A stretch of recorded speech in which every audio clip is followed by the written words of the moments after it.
Now on to another subject. We are delighted that we have Andrew Hunt here, who is running for governor on the Libertarian Party.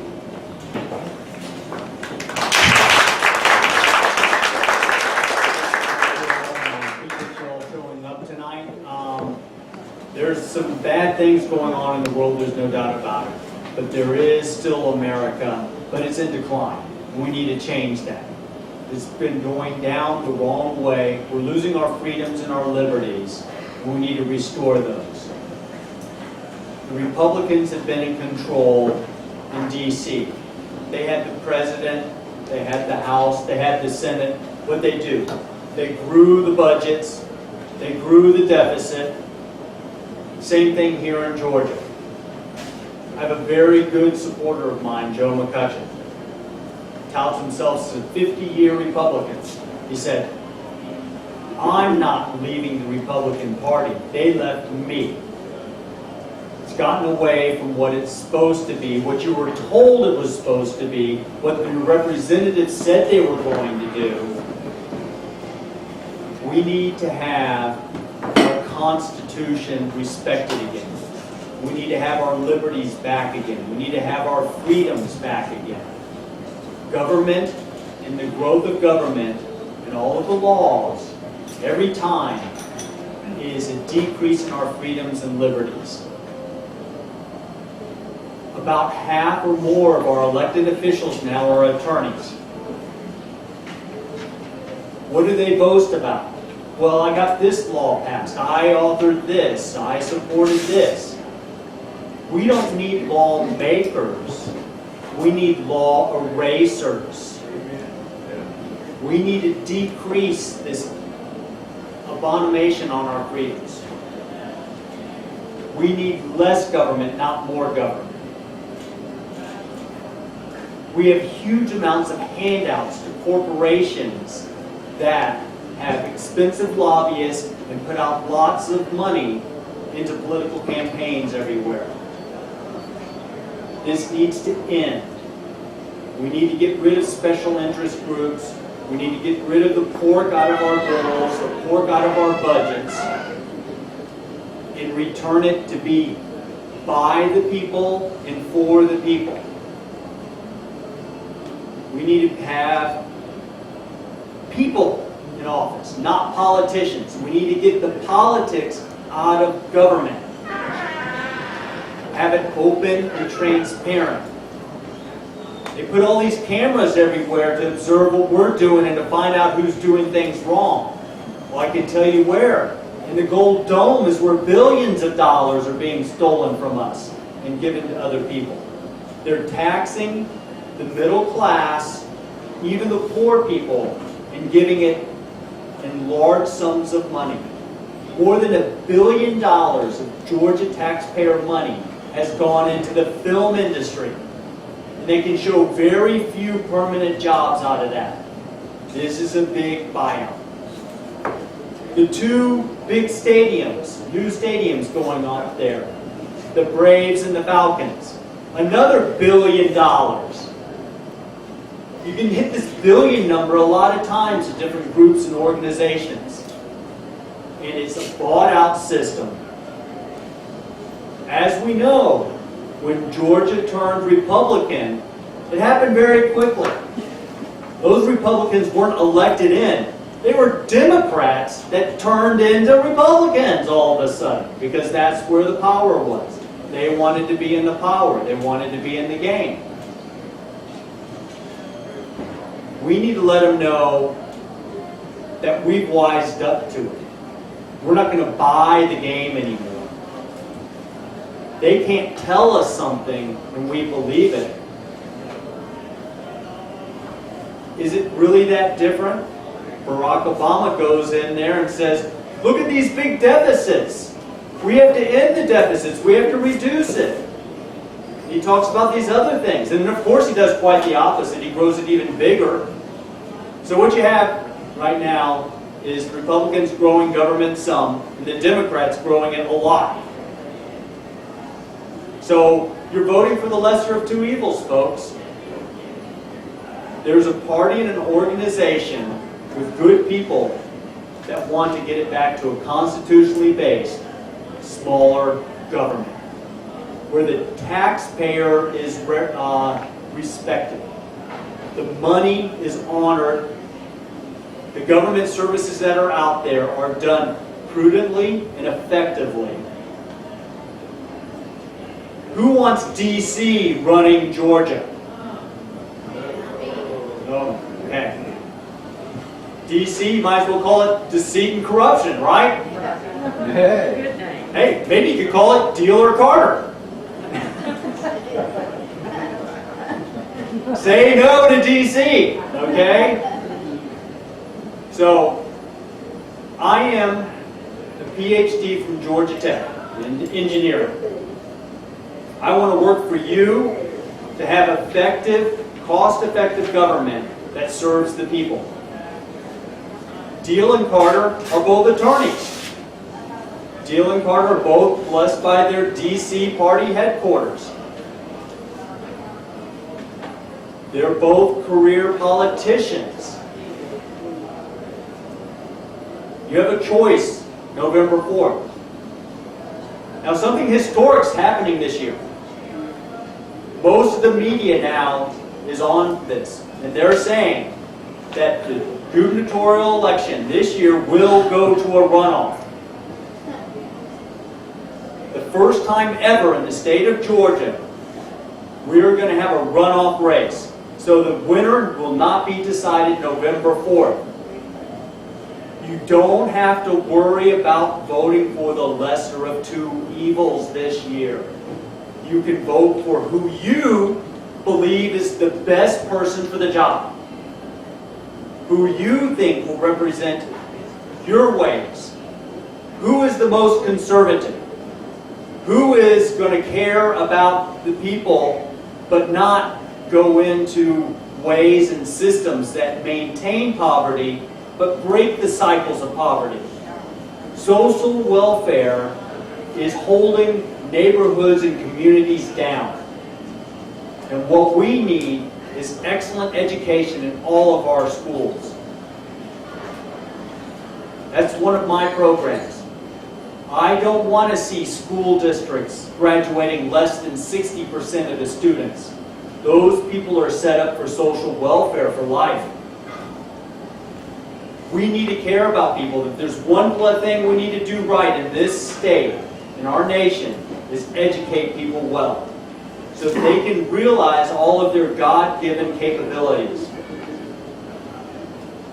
I'll give you an example. In Atlanta, they graduate a little less than 60% of their students in the Atlanta public school system. But there's a charter school in there called the KIPP schools. They're not allowed to have any discretion on who they allow into their school. So they get overallotment because the parents like the school. So they have to use a lottery system to pull out the students that they allow in. They graduate over 93% with an 85% acceptance into college versus a less than 60% the Atlanta public school system does. You sure can. More, about 70% of Republicans, Independents, and Democrats agree in school choice. Parents should be able to choose, and that is closer to free enterprise. Because now all of a sudden you have schools competing with each other to give good education, so the parents will choose to send their kids there. So we need to have more charter schools. I believe in something that's brand new. It's coming out now. It's passing through the courts and making it through the court system. Okay? It's called an educational savings account. So you can take the federal money for education, put in there. You can put some of the state money in there. And then for each child, you have about $4,000 or $5,000 per year into these educational savings accounts. It can be used for tutoring. It can be used for remote learning. We have some of the best education available now through remote learning, through the internet. The best teachers teaching the best classes. And a lot of small communities can't afford to have all these different courses taught. You can have it that these children are taught in a wide range of different places. It doesn't have to be at the public school. You can do it at the public schools, or you can do it outside of there. Can anyone think of some buildings that are mostly used on Sunday or Saturday, not much during the weekdays, that would be available to house and watch over children while they did remote learning programs? It'd be a nominal cost, and the $4,000 or $5,000 would more than cover it. Post offices? We have several hundred personal square feet.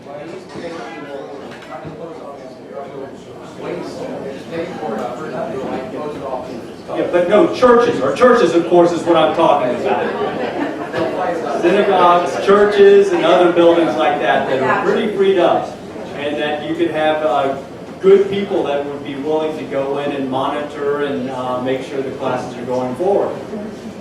So, and then these educational savings accounts can be used to benefit through tutoring and other programs. You could also, if you don't use it all, you could save it up for college, so that people can then go to college and not have all this debt. I believe that school systems should offer a variety of schools. They should have an excellent vocational school, a science, technology, engineering, and mathematics school, a traditional school, a variety of different school types that the parent who knows their children best and know what they want. Let's get back to the family, not the government telling us how our kids should be raised. Let's have the freedom of our choice. Yeah, this doesn't sound like Common Core, does it? I hope you don't mind. I hope you don't mind if I'm not talking about Common Core here, but I'm looking at a whole new system and redoing it. Government's done so many things wrong. Look how it treats our vets. You want to know how our health care is going to end up? Just look at how they treat our vets. And a federally run health care system will be even worse for us. It doesn't do things right. So we have federal dollars we're not taking back. You know, well, they are for the education because they decided to adopt it. You don't have to adopt the Common Core to get that federal money back. It's the political get out for the people just to adopt the federal program, and if the federal program doesn't work, then they can say, well, that was the federal program. Actually, there are states that run the systems differently and still get the federal money back. I believe in the 10th Amendment, and they shouldn't take the money in the first place, and we should decide how to run it here in the state ourselves. I would work to get the 10th Amendment working. And one of the things you have to do is you have to pass laws saying, we are now designating the state of Georgia as controlling our own education, our own health care. And you pass laws and rules, and that invokes the 10th Amendment, and then you can fight that battle for the 10th Amendment rights back. And that's what we need to do. But until then, we can get that also the health care dollars back in that they're stealing from us and put it to use in much better ways. Instead of having to do it through the insurance exchange, you can also, in Colorado, they've offered medical co-op programs, where instead of having the insurance company and the big healthcare companies taking out their bites of everything, you can have a direct arrangement with doctors or medical centers, and you cut out all of that. The state of Minnesota's malpractice insurance is less than half of that of Georgia. That insurance, which of course goes to these attorneys who have instigated the laws and rules in the state such that they can win big awards like this, is an artificial tax on medical expenses. We know that our doctors don't want to hurt people. We know that the human anatomy is different, and sometimes people just do make mistakes. But we shouldn't have such a high burden on us because we end up paying for all of that. It's our cost to do that. We need to relax these rules more like the state of Minnesota, decrease these premiums, which will then bring down the cost of our health care here in the state. There's so many things that are so simple to do if you just look at it from the right perspective. Put on your fairness and freedom glasses and look at how you need to run things differently. reduce the tax burdens, reduce the waste, reduce the special interest groups, open and transparent government. What if you had, everywhere you went, a nice camera on each person who's elected into office under the gold dome, so that every one of their conversations was recorded? That's what we need to do. That should be mandatory. That should be. And that should be. And absolutely, you're representing the people. Why shouldn't the people know what you're talking about behind those closed doors? Colleges too, with teachers. Yeah, right. And then we need to respect more the teachers. The teachers are being overburdened with excessive testing. They can't do the quality of teaching they need to do. We need to have a few monitoring tests, but it's way overdone. In the last 25 years, we've increased our student population about 50%. We've increased our teacher population about 200%. That's good. That's decreasing classroom size. That's fine.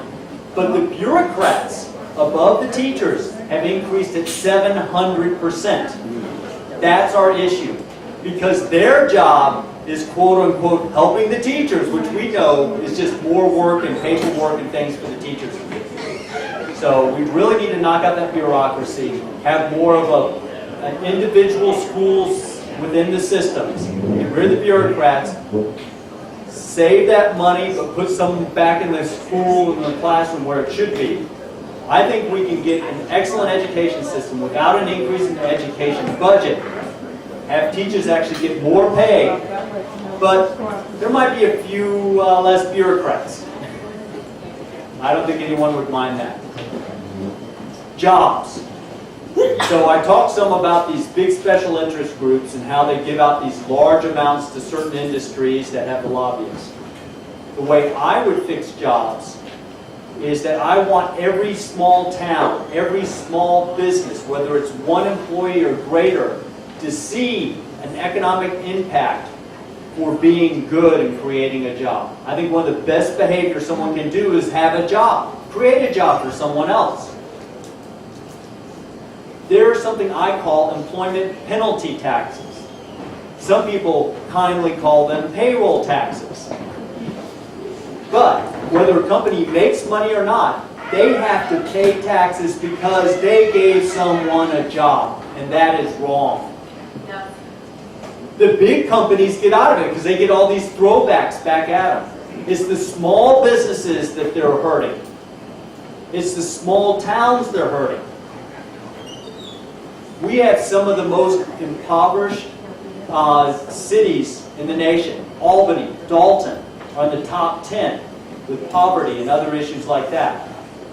We need to have it that jobs are not penalized anymore. And I would have a program where the state of Georgia actually refunds to full-time employee jobs all of their payroll taxes back to them. This would be about $3 or $4 billion. We have a $40 billion budget, and I'm sure I will find at least $10 billion in waste and handouts that we can get rid of without hurting any services. So we'll more than pay for it and be able to reduce. This is a tax cut, effectively, for those companies. So that's a tax cut. And then we'll have other tax cuts, too. We'll see which ones we go after that. Okay? That's an overview of some of my programs. Open it up for questions. I have a question. It's not something you touched on right now, but I'll tell you what worries me. All these FEMA camps are being built. For who? For who? I have a feeling it's for us. I have a feeling it's going to be for political dissidents. I mean, this is not a conspiracy theory that I'm reading on the internet or anything. It just makes sense. Who is this really for? Well, there's another issue that, I mean, we have a big budget here in the state with our prison system, okay? From 1925 to 1975, the average U.S. male incarceration rate was 0.2% of the population. These are for families. They have playgrounds in them. Our friends. I know, but I'm just talking about something even worse, okay? And around the rest of the industrialized world, it's about 0.2% also. The U.S., Georgia's one of the leaders in incarcerations in the nation, and we're about 1% of males. are incarcerated. We're just gotten into this thing where throwing people, locking people up, reducing their rights is acceptable and okay. So we need to really look at how we change that and reduce the cost of it.